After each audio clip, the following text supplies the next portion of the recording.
to our esteemed scientist. We are sorry for the interruption, but it's time to go live now. Dr. Ishwara Prasad, DRDO Director, Kanpur. Over to you, sir. Yeah, before I speak on my speech, मैं अशोक चक्रधर का आभारी प्रकट करना चाहता हूँ. इतना अच्छा हिंदी सुना है. हम कानपुर में बैठते हैं शुद्ध हिंदी सुनने के लिए. आज ब्रजभाषा हिंदी थोड़ा शुद्ध हिंदी से अलग है, मगर ज्यादा ये कम नहीं है.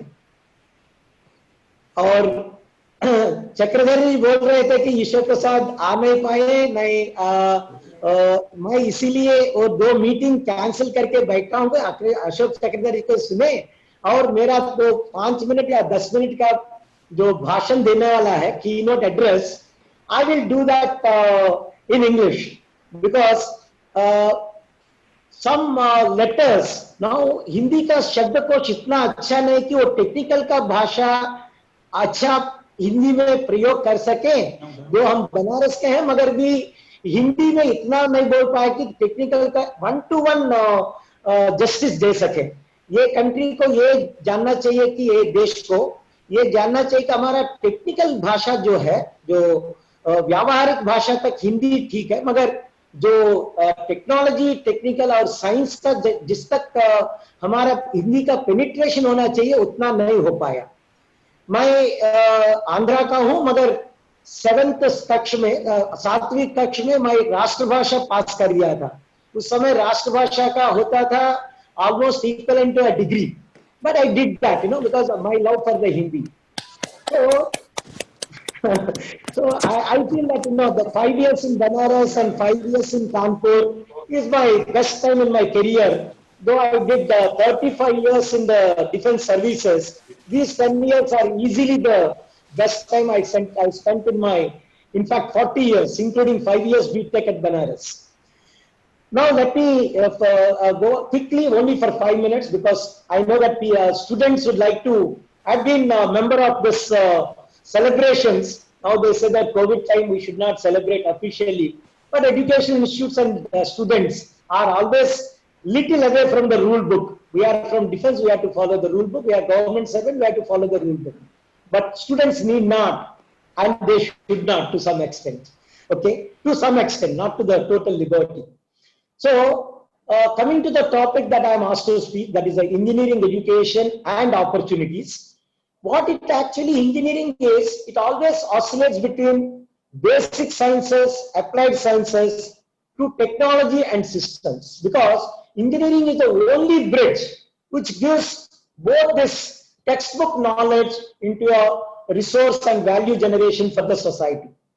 So this is done through essentially by integrating the scientific knowledge we get and the industrial exposure we get to do a system or some resource generation in terms of an aircraft or a missile or a submarine or whatever the one we are calling, or even atomic energy reactor or a nuclear reactor or even a space shuttle. All these things are the major system that India is working. Look at the import content of this. And Prime Minister Modi ji had Am I audible, Tiwari ji? Yes, sir, you are audible. Please continue. So, the Atmanirbharta program is the best that can happen to the country, because that is a self-reliance until you have the 100% self-reliance. In fact, I should put it at 200% self-reliance, 100 for ourselves, and 100 for the international community. India should become a resource for the international community.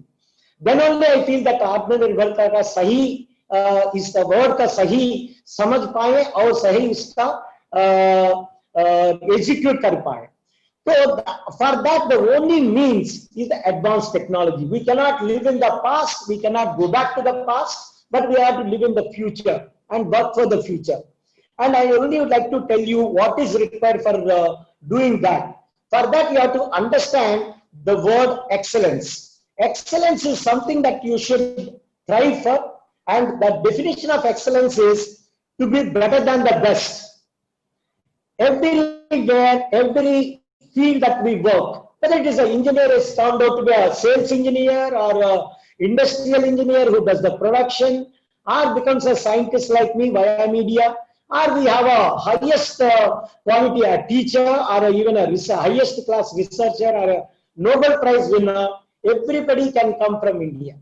India is no less, and nothing is lacking in India. It's only our best is going out, and if they can work in India, and then if the ecosystem works to that betterment, and we are able to support and motivate our best, and then give enough facilities, I'm sure India will do very well. So for that, you need to excel. That excel is only what is that is to be the better than the best in the world, not in India.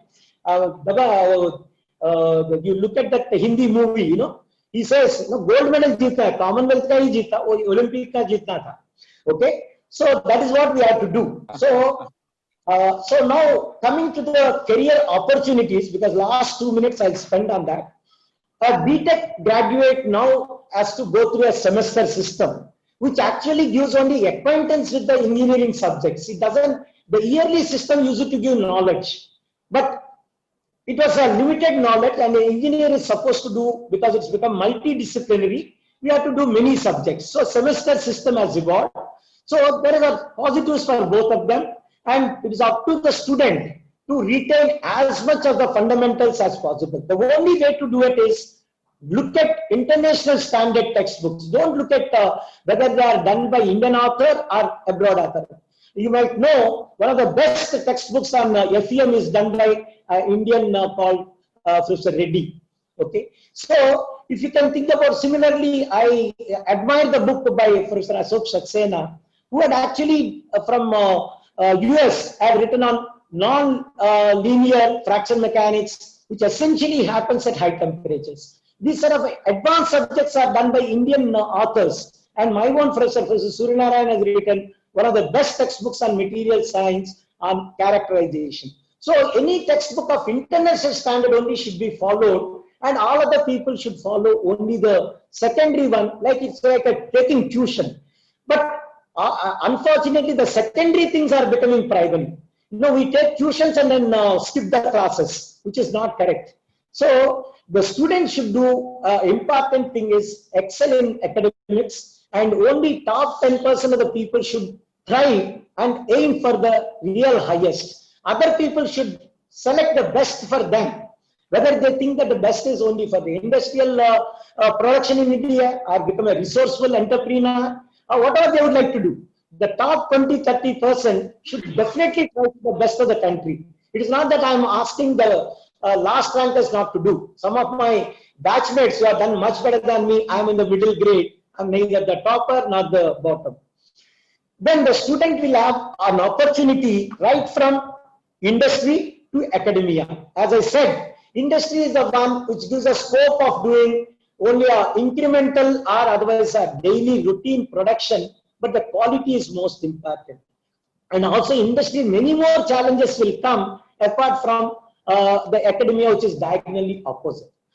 Now look at the academia. They'll have to go for the international level. Now we are allowed or even asked to have international collaborations and obtain the international teaching as a curriculum in Indian universities and NITs and even engineering colleges, and affluent engineering colleges are like any private engineering colleges. They can all do that, they should do that. And all the mediocre engineering colleges, I feel they should become vocational centers, and this country requires a lot of skilled engineers, and they want to call it a diploma. In fact, you look at Germany, the engineering degree is called diploma. If you have to get the engineering, then you can only take the masters. So the diploma is called the basic degree. So the PhDs in India are done the day without understanding what is actually the latest. So these are some of the lacunae in our education system. I think most of it are addressed in the new education policy. Now in between we have two alternatives for the career opportunities between the industry. The highest of the industry is to have MNCs are our best of the Navaratna industries government of India has identified. All of them will have to work at the international level, where the production should become 80% export oriented at 50% international cost. This is my formula. Every Indian industry which wants to go global should fulfill this formula. They should have 80% of their production should go to abroad as exports, and at a cost, an international product availability cost of 50% of that cost, Indian product should become. Then only everybody will look at Indian product. Otherwise, there are no big brothers for us.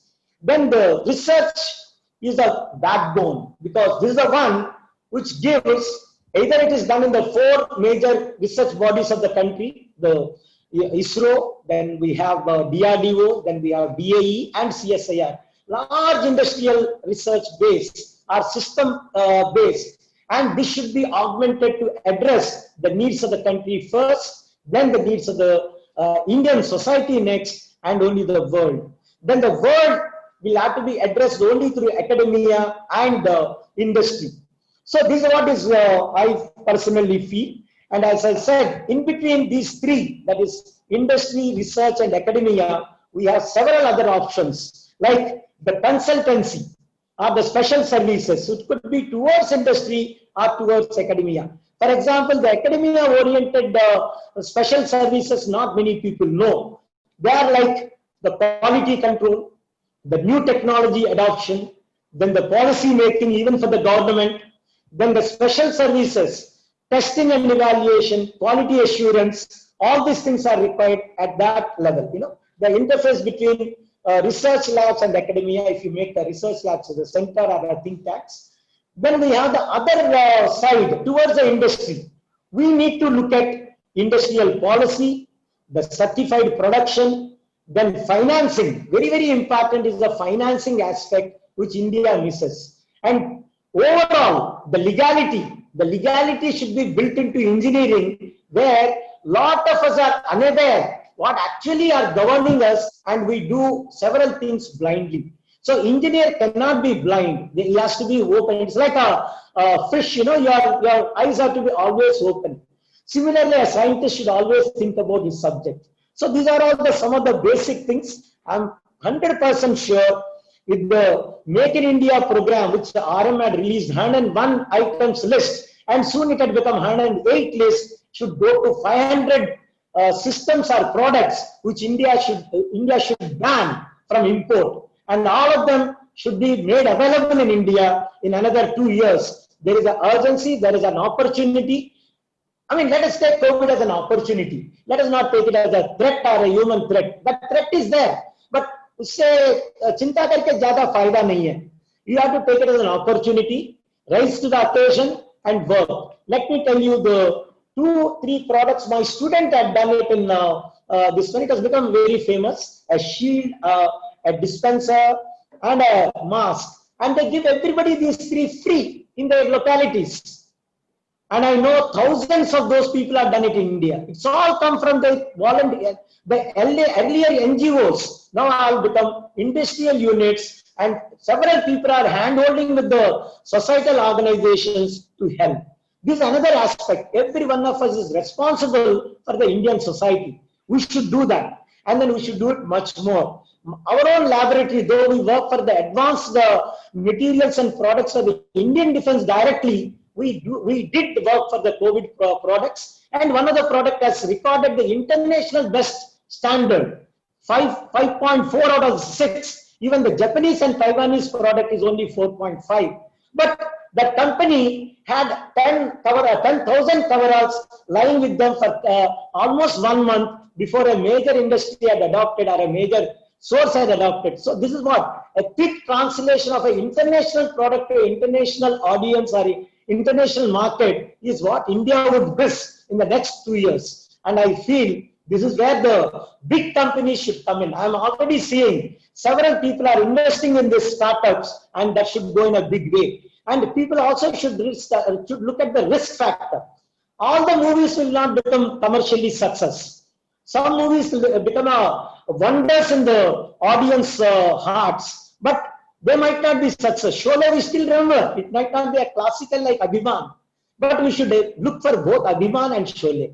So both are required for this country. We require a test match, we require a IPL, but there should be a balance. Okay, we should spend time.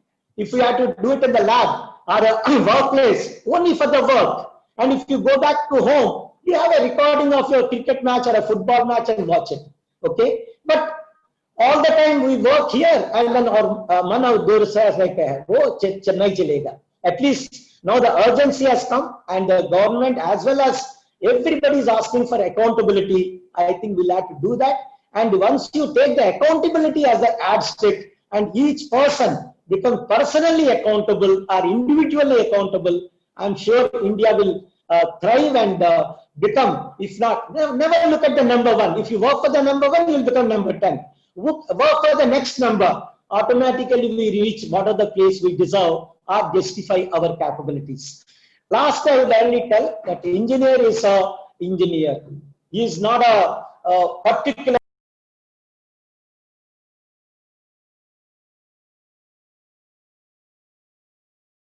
on engineering and its his dedication for that engineering subject.